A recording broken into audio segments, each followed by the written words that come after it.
certainly made it easier for the riders to justify that choice. Yeah, exactly. And one of those things for the riders and the teams, they've got decisions to make. It's warmer now than it was at any stage over the weekend. We're at 23 degrees air temperature. That's hotter than it was yesterday.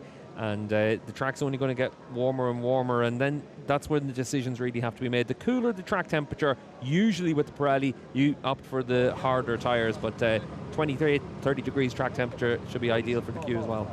No less than 5 riders were involved in 2 separate Turn 13 crashes on the opening lap yesterday. Andrea Iannone, this time the innocent victim of what was a 3-rider collision initiated by Jari Montella, and for which Montella will take a double long lap penalty. Iannone sporting a nasty bruise on his right leg, the latest in a series of knocks for him in 2025.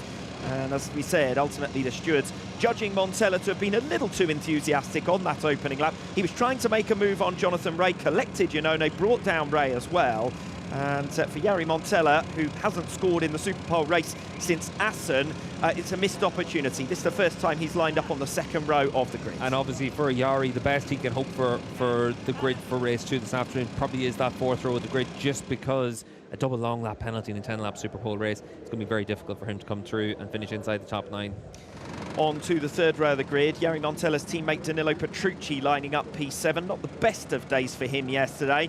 Around half a second a lap slower than the Lowe's brothers in the key phase of the race, and only inherited 4th late on, 7 seconds behind Alex and the podium places in the end. Complained of an issue with the front end, so in that context perhaps a satisfactory result. Top independent and outscoring his 2 rivals in the battle for 3rd overall. Yeah, and for Petrucci, kept himself out of trouble. He actually made the move on Iannone just before the incident, and it was actually part of what set up that chain reaction, because then Montella tries to follow through on Jonathan Rea and takes out those 3 riders, and then Bautista takes a bit of avoiding action. He gets taken out then by Javi Vierge, so it ended up being a pretty unfortunate incident for all those riders involved, but Petrucci able to keep himself out of that trouble.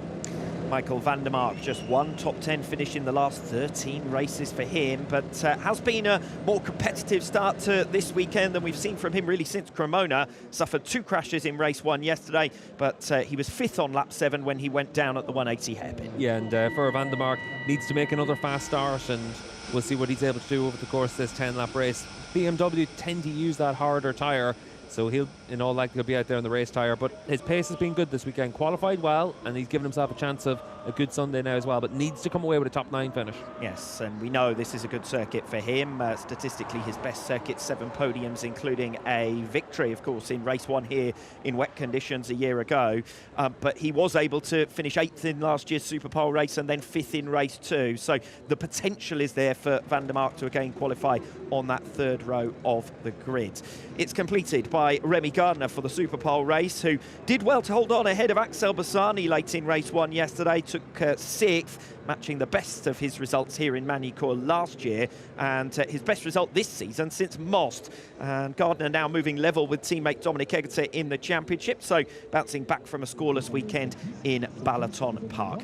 A couple of big names right at the back of the field here. Andrea Locatelli will start from the 8th row of the grid, as will Garrett Gerloff. Now, Locatelli came through very nicely indeed, benefiting from the attrition ahead of him, and maintained his run of consecutive top 5 finishes that stretches all the way back to race 1 in Misano. It's going to be very, very difficult, though, for him to make it up into the top 9 here. Yeah, and certainly for Locatelli, he'll know that challenge, and he'll need some of the incidents that we saw yesterday occurring once again. And Garrett Gerloff even tougher for him, as he looks to pick up points in the Superpole race for only the 2nd time this season. It is a venue where he does go well, was 3rd in race 2 last season, 6th in the Superpole race here in Magny-Cours on the BMW a year ago. But a lot of work for those 2 riders to do. Likewise for Alvaro Bautista and Jonathan Rea, starting on row 5 of the grid. And watch out for Xavi Vierge in particular from row 4 as well.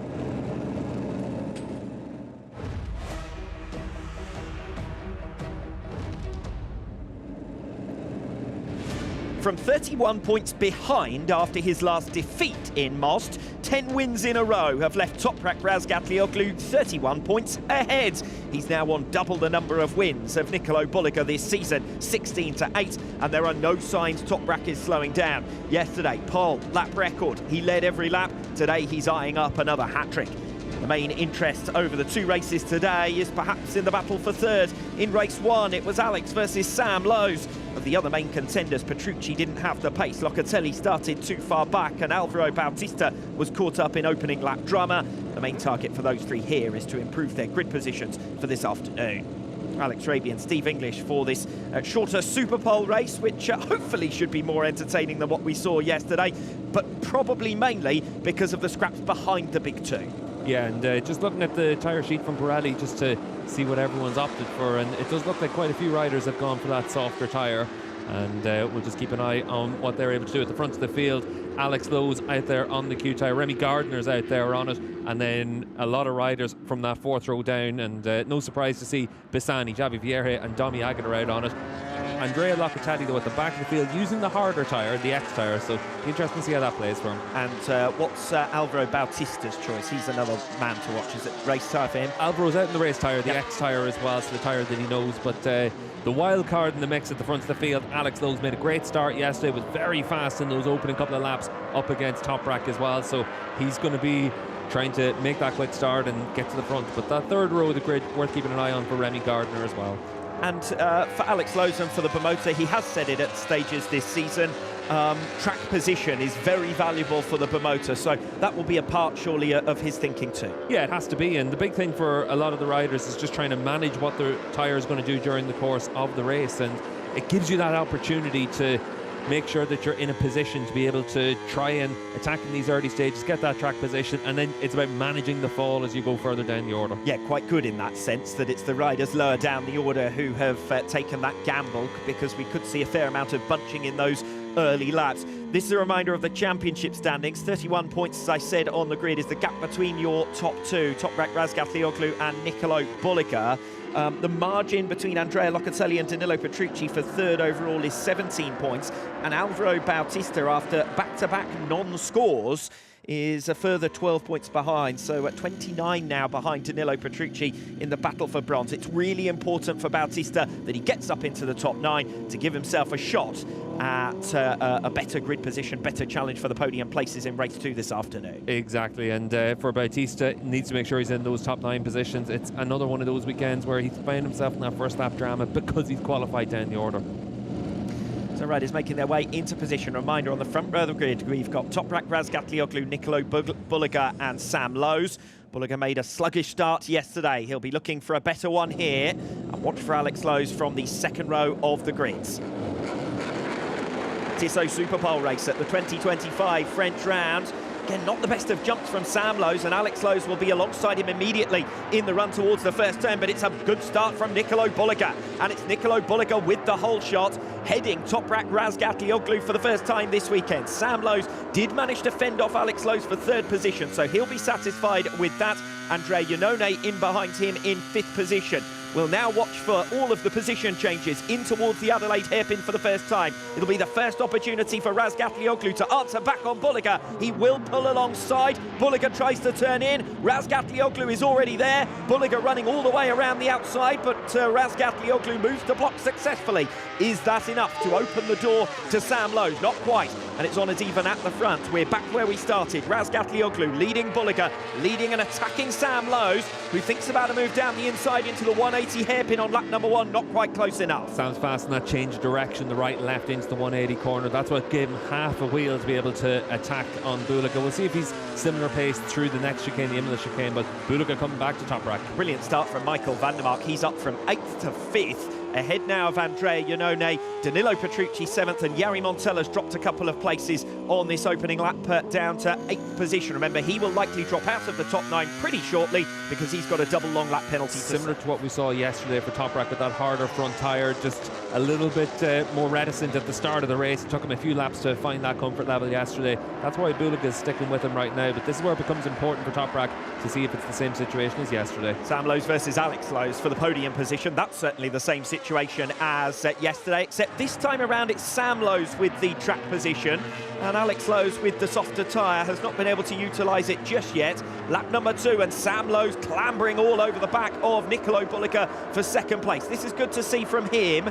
He wasn't able to make his moves on Alex Lowes into turn 5 yesterday. We'll see what he can do. Ducati versus Ducati as they come off turn 4 and in towards the heavy braking zone at the Adelaide hairpin, and it is Nicolo Bulliger who still holds on to that second place, but nice and close between your top 5, 1.3 seconds between them, and Van der Mark fast closing on this lead quartet. Let's have a little look at the change direction now into the right left to see what happens at the riders. The front end is able to come in. Bulliger a little bit wider through the first part. That's going to cost him a bit of speed through the second part, down in towards the 180, but still able to hold that bit of a margin. Oh, we got one rider down. Well, that might be the long lap penalty for Jari Montella from 8th position. So it's he who shoots off to the right-hand side of the track. He will rejoin down the order amongst the Yamahas, and he's not going to be able to score points in this race. Certainly it's a startling image when a rider darts off to one side for that long lap penalty.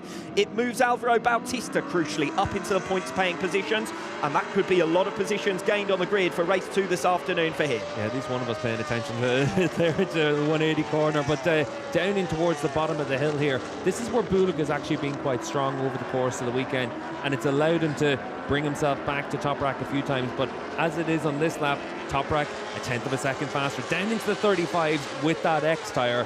That's impressive speed.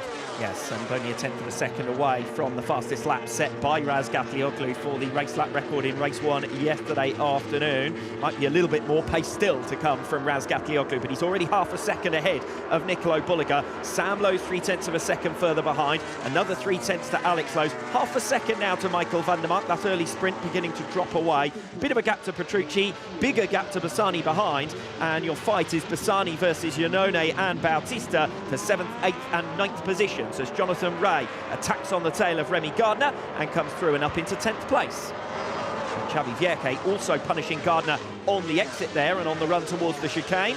So Gardner now down to 12th position. Johnny out there with that harder tyre as well, so good opening couple of laps to give himself the chance to be in the fight for those top 9 positions. Doesn't have the information from yesterday's race, obviously. Just at the front of the field, it's interesting. Sam Lowes quicker again in that first sector. Top rack in the second and third sector last time around. He was able to set the pace there, and Bulliger in that final sector. So the top 3 all making their lap times slightly different ways. 4 rider scrap now, this for 7th position, isn't it? Axel Bassani, Andrea Iannone, Alvaro Bautista and Jonathan Ray, and it's for places on the 3rd row of the grid. And I can tell you that Andrea Iannone is under investigation for potential course cutting at turn 6. Now, we did see riders receiving penalties for that yesterday. Ryan Vickers getting a penalty there, but that could be very costly for Andrea Iannone, who is running up in those top 9 places at present.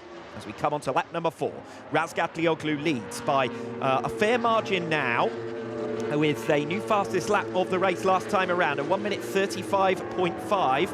This is Andrea Iannone scrapping with Axel Bassani over 7th position, and it might yet be for naught as far as Andrea Iannone is concerned. Lap number 4 then, and there's Nicolo Bulliger, and he's behind Alex Lowes. So Sam Lowes and Alex Lowes have both got in front of Nicolo Bulliger.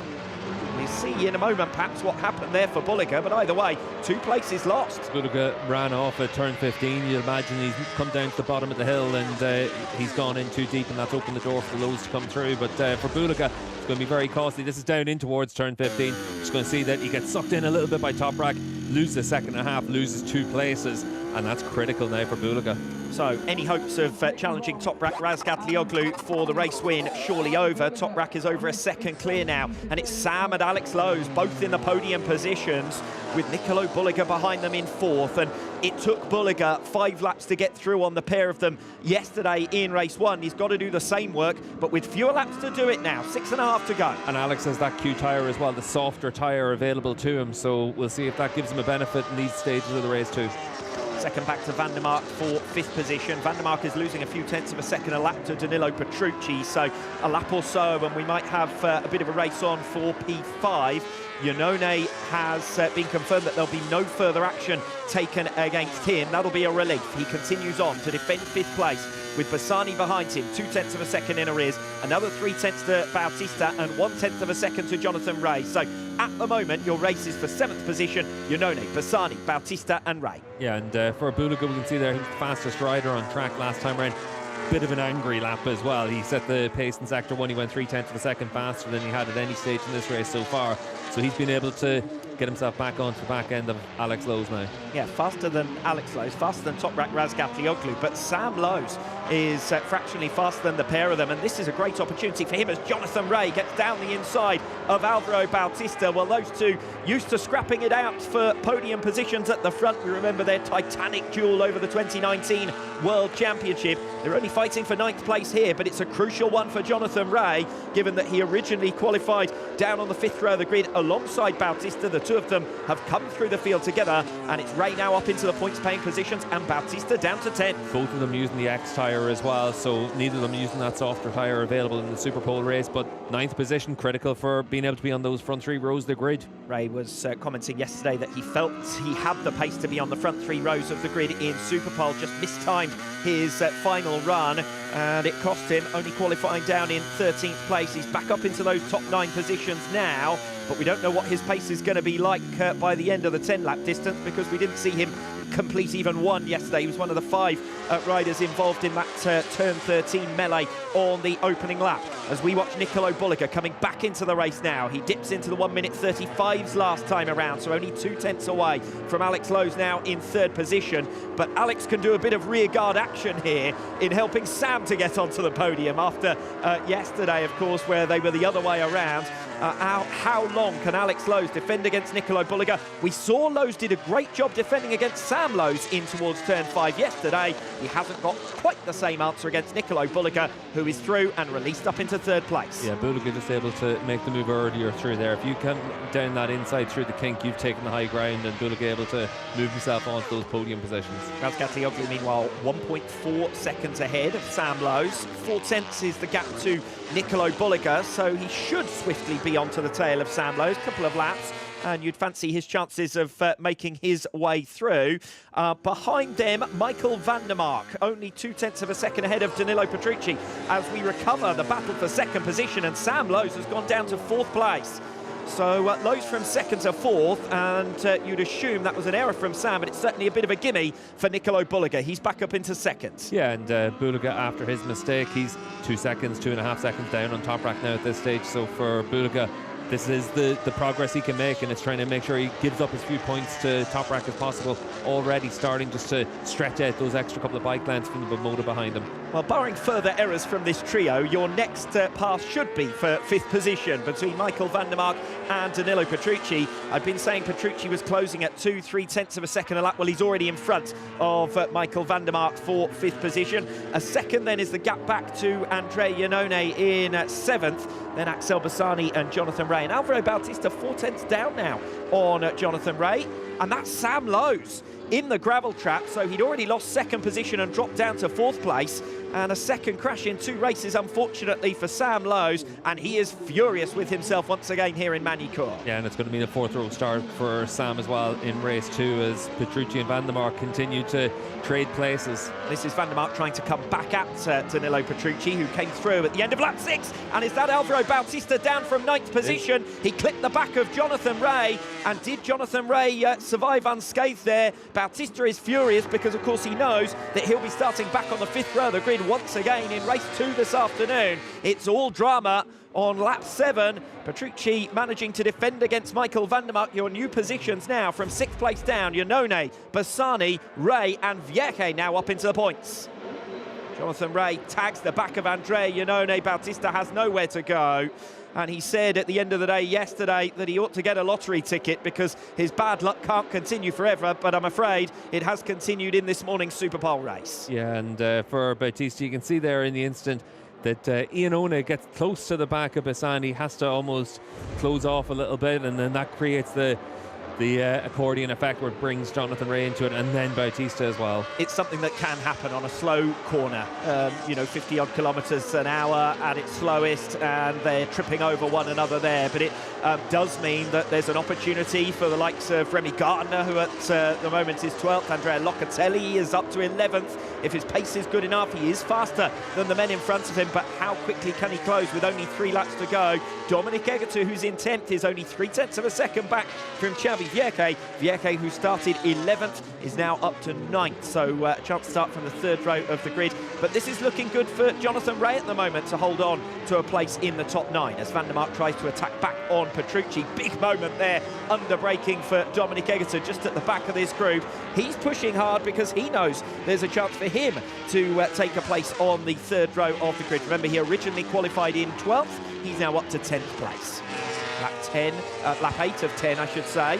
This is Iannone in 6th, Bassani in 7th, under pressure from Jonathan Rea in 8th. Yeah, and Iannone has obviously cleared Bassani now, and Rea needs to do the same because you want to give yourself that bit of a buffer and move yourself up into 7th spot rather than 8th, and make sure you're in a position to be able to get that 3rd row of the grid. But for Jonathan Rea, he'll be thinking there's a chance of the top 6 here. Yeah, good to see Jonathan Rea moving on forward. He was 6th in the Superpole race at the UK round. Certainly Donington Park, his best weekend so far, with 16 points for a 5th place in race 1 as well. Top 5, top 6, probably generally the targets for the Yamaha riders. And Jonathan Rea is the top Yamaha at the moment, with Andrea Locatelli obviously having started from the back of the field. We're watching Michael van der Mark here, half a second his gap to Danilo Petrucci, but your battle is for 7th place. Bassani 2/10 ahead of Rea, who's 2/10 ahead of Vierke, and Egerter trying to hunt them down as well, although he lost ground last lap around. You see Alvaro Bautista back into the pits once again. Came back out yesterday just to get some data, and doesn't look as though he's going to do the same here on lap 9 of 10. There's little value in that. He's just got to refocus and try and fight his way through the field again later on. Just seen a notification as well. The stewards are going to investigate that incident at turn 5, but there's not really an awful lot you can investigate on it. It's just the nature of the track, and unfortunately for Bautista, he's the unlucky rider that's at the back of that group. I get about as much joy from investigating the track layout at turn 5, I think, as anything else, because that's just one of those things. It's a pinch point here in Magny-Cours. Lap 9 of 10 then. Toprak Razgatlioglu leads Nicolo Bulliger by 2.8. 2.7 back is Alex Lowes, and he can just settle into a calm rhythm now and bring this one home. He's over 2 seconds clear of Danilo Petrucci with less than 2 laps to go. Van der Mark still right with Petrucci. Every time they come through that first sector, Van der Mark launches back onto his tail. Petrucci opens up the gap around the rest of the lap. Alex might well be able to relax into the end of this one. He's lost over a second on this lap to Petrucci though, and most of that in that first sector. A lap and a half to go. He does have enough of a margin, but he doesn't want to give up too much time. That will be the tyre fading, you would assume, at this stage of the race for Alex Lowes in 3rd position. As we watch the group behind then, Petrucci 3/10 ahead of Van der Mark, Iannone a second back, Bassani 6/10 behind him. Rea now beginning to drop off Xavi Vierke. He's been attacking Axel Bassani, but hasn't yet been able to find a way through. 4 more kilometres to try and make a move stick for 7th place for Jonathan Rea. Yeah, down into turn 5 has to be the key chance for Jonathan to make that move as well and to get himself an extra point. The gap between Bassani and Iannone around about 0.8 of a second, so for Johnny there's one more place he can pick up. Petrucci's far enough clear of Michael van der Mark. It's all about Bassani versus Rea behind. Jonathan Rea on the Yamaha versus the Bimotor of Axel Bassani, of course the man who replaced him within that Provex setup. Rea to the inside into turn 5 for the final time. He's not quite close enough. Bassani holds on. This is going to be important though. We saw there the notification about Bassani. It turns out no further action being taken, but the time penalty could well have dropped him out of those top 9 positions. So for Bassani, he's fighting it out to try and hold on to that 7th position now. Yes, you're right. Would have made him vulnerable to Dominic Egerter in at 10th position. Egerter, though, fading, is not going to be able to close down Xavi Vierke. So it is 3 riders covered by 0.4 of a second, scrapping it out for 7th position on the final lap. And really, that's where the main battle has been. It certainly hasn't been at the front. Razgatlioglu dispatching Nicolo Bulliger on lap 1. And Bulliger then getting into difficulties, dropping down to 4th position once again before recovering to 2nd. With the race tyre, the Toprak still in the 35s at this stage. That bodes very well for him for race 2 this afternoon. Toprak Razgatlioglu then through the final 2 turns. And Razgatlioglu wins the Tissot Superpole race at the 2025 French round, becoming the first to 10 victories here in Magny-Cours. Nicolo Bulliger over the line in second place, 3.7 seconds down in a 10-lap sprint. Third goes to Alex Lowes. And then behind him, the second row of the grid for race 2 this afternoon will be Danilo Petrucci, Michael van der Mark and Andrea Iannone. And what a fillip that is for Michael van der Mark, matching his best results of this season so far. It's been a difficult campaign. There's an opportunity for a big points haul for him now in race 2 this afternoon. Iannone will complete that second row. Row 3 will be Axel Bassani, Jonathan Ray and Xavi Vierke. Ray could not find a way through at the last, but it's still an important improvement on grid position for him. He comes through from 13th to 8th. Just missing out will be Dominic Egerter. Xavi Vierke taking the last of those points-paying positions and a spot on row number 3 for race 2 this afternoon. So, big losers really of the Superpole race. Alvaro Bautista failing to improve. 5th row of the grid for him again in race 2 this afternoon. And crucially, the 2 riders who started at the back, Andrea Locatelli can only come home 12th, so he will be starting for the back row again later on. And likewise, Garrett Gerloff could only come through for 14th position. So they'll be keeping one another company on row 8 again in race 2. Yeah, a lot of work to do in that race as well. And for Locatelli, we saw at one stage in that race getting himself up on the verge of the top 10, but it's such a big ask to come through into those points-paying positions in the 10-lap Superpole race, but we know he's going to be strong in the longer race this afternoon. Bit of a bizarre race, that one. We ended up having half a scrap for second, but it was like almost a rally thing where Nicolo Bulliger made a mistake, ended up back in 4th. Sam Lowes held the position, he made a mistake, dropped back to 4th, and then obviously crashes. So those 2 riders' errors were the main stories of that race, if anything. Yeah, and certainly for Bulliger, that mistake at turn 15, it was costly because it cost him those positions, but more than anything, it cost him the time against Toprak to be able to try and go with him. I don't think he had much answers for Toprak over the course of this race anyway, but for Bulliger, he did well to recover, came through on both of those brothers on the same lap and able to take advantage of what he has underneath him. He's going to start from the front row for race 2 again. It's damage limitation for Bulliger, but it's another 3 points he's given up. Yeah, that's the problem. Damage limitation was okay when he was 40 points ahead, but now that he's trailing, damage limitation is only enough to sort of delay the inevitable, isn't it? 34 points now, the gap for Toprak Razgatlioglu at the lead of the championship, and he will expect to pick up another 5 points later on. But as you say, important for Bulliger that he does beat Alex Lowes and Sam Lowes, because they've both had decent pace about them this weekend. Yeah, and for Bulliger, it's just important to make sure that you're still the rider that's finished in second position. And whenever he was coming through on his 2 rivals, once he hit the front of them, you could see that he could edge away from them. Obviously, Lowes on the Bimota with that softer tyre was always going to be a struggle at the end of the race to be able to go with the likes of Bulliger, but his gamble to use the Q tyre has paid off. He's been able to come away here with a podium finish again, 2 in a row. Obviously, we don't yet know if there was a mechanical problem that might have contributed for Sam Lowes losing 2 positions and then having a crash. But it's costly for him because, you know, the 3 retirements in the 2 previous rounds where he's been in with a shout of podium positions in all of them. Yesterday well, he wasn't going to get a podium, was he? But from 4th position, crashes down to 9th, loses half a dozen points. And then here today from again, in with a shout of a podium position going down. So Sam Lowes, a few crashes that he will want to forget, I think, as quickly as possible. Yeah, it's just unfortunate for Sam whenever you have those incidents, and they do add up as well. But it's one of those things where you've got the speed, you've got the pace, but unfortunately for him, he doesn't have the points to show for it this weekend, and he'll try and chase something down in race 2, but even with the pace he's had, it's going to be difficult to give yourself that chance to get back up into those top 5 and podium fights as well. But certainly there's reason to be encouraged for him and for VDS once again, but this is just a costly mistake.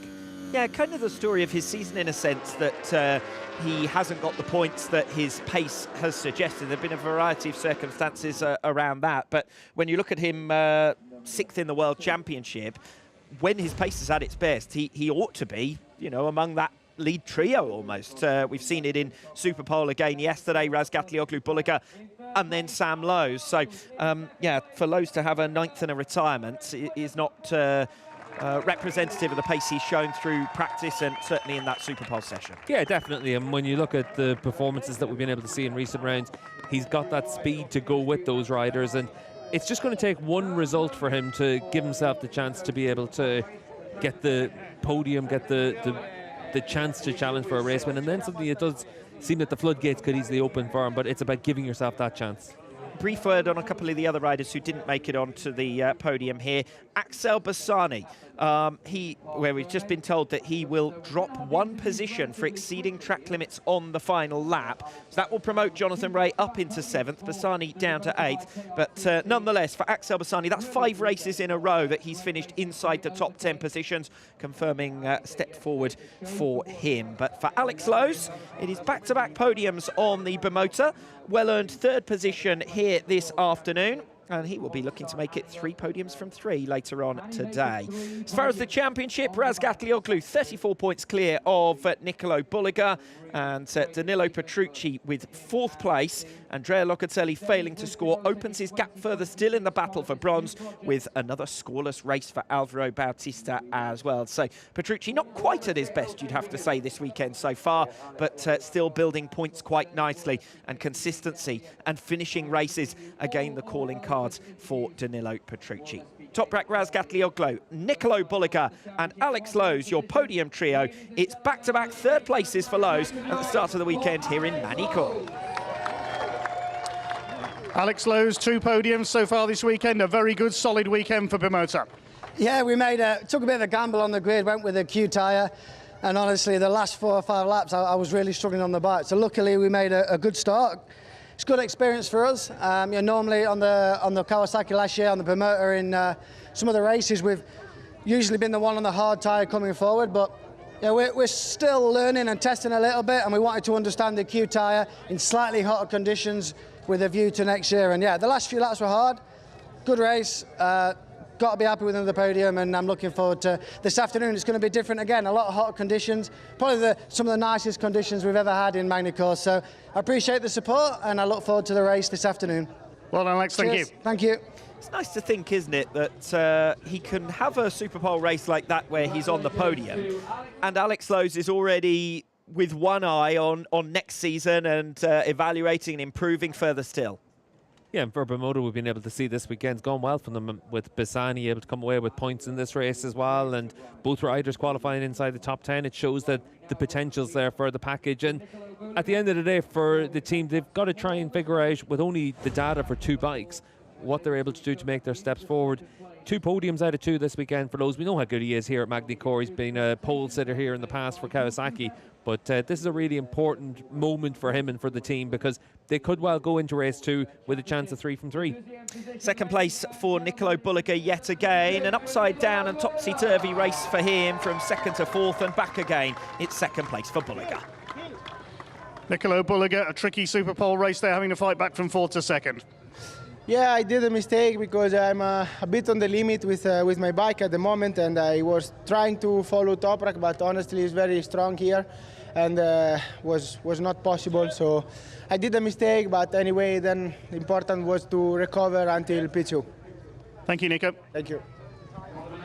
Yes, important for Bulliger to come over the line in 2nd place and just keep up his momentum and keep up the pressure. Here's the error. This is where he shoots off the track altogether, and thankfully he wasn't penalised too severely by it, because there's a nice long asphalt runoff there as well, and he comes back through first on Alex Lowes, and then we'd assume a mistake from Sam Lowes that allows him and Alex to come through for 2nd and 3rd. Yeah, we obviously saw for Sam a couple of mistakes in a couple of laps in a row. You can see there, that's what the mistake was on the run in towards the 180 corner. So probably through the chicane, you could have had it where we've seen a lot of riders exceed the track limits through there, and for Lowes, whenever you're in a close battle like that, you'd also have to cede the position. So maybe that was the factor for him at that point.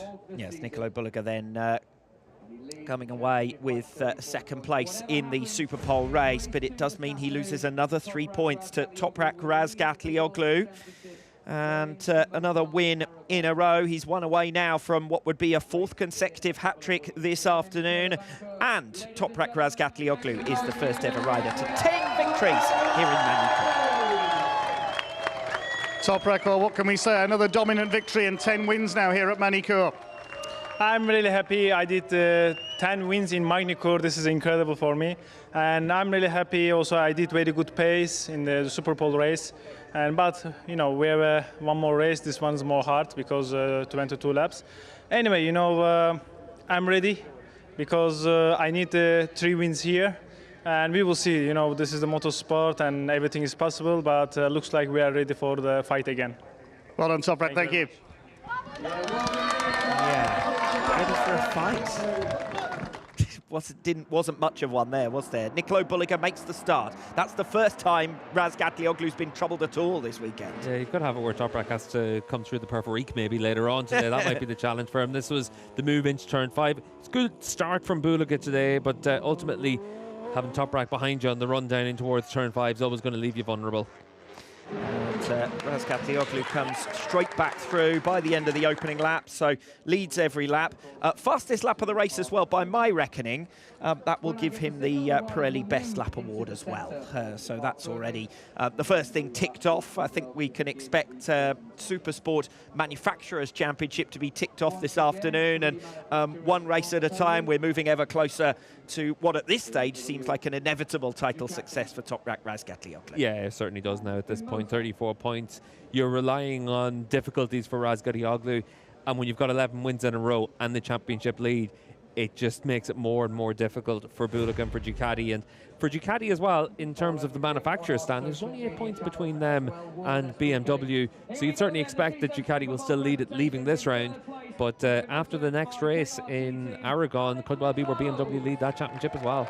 Yes, and Bulliger with his second places is doing enough, obviously, to delay things. And it looks at the moment as though we would go to Jerez, but it could even be race 1 in Jerez, where Razgatlioglu only needs a few points to get it over the line. Yeah, and for Toprak, what we want to see is the fight for race wins for the rest of the season. And right now, he's just getting the most out of that BMW package, and no one's been close to laid love on him.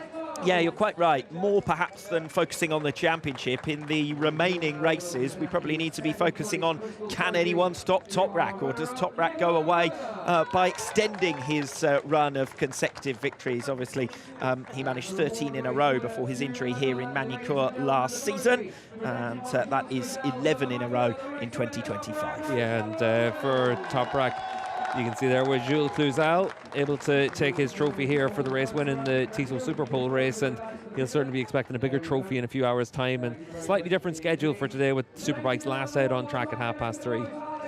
But not too long to wait nonetheless. Here's your podium trio then.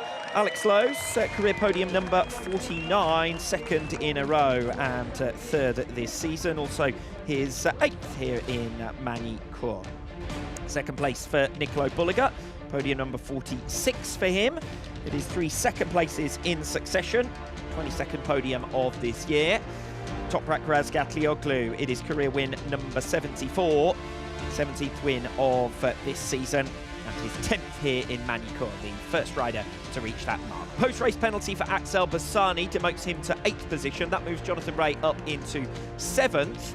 And you fancy that Rea certainly had the pace of the likes of Michael van der Mark ahead of him, potentially Andrea Iannone as well. Who knows what might be possible for Jonathan Rea later on this afternoon from P7 on the grid. Riders' World Championship then, and Toprak Razgatlioglu leads it by 34 points. Andrea Iannone scoring for 6th position there, moves up a place in the standings, back into the top 10 at the expense of the absent and injured Ika Lekwona. But yesterday was the first time that Andrea Iannone had been demoted out of the top 10 places in World SBK.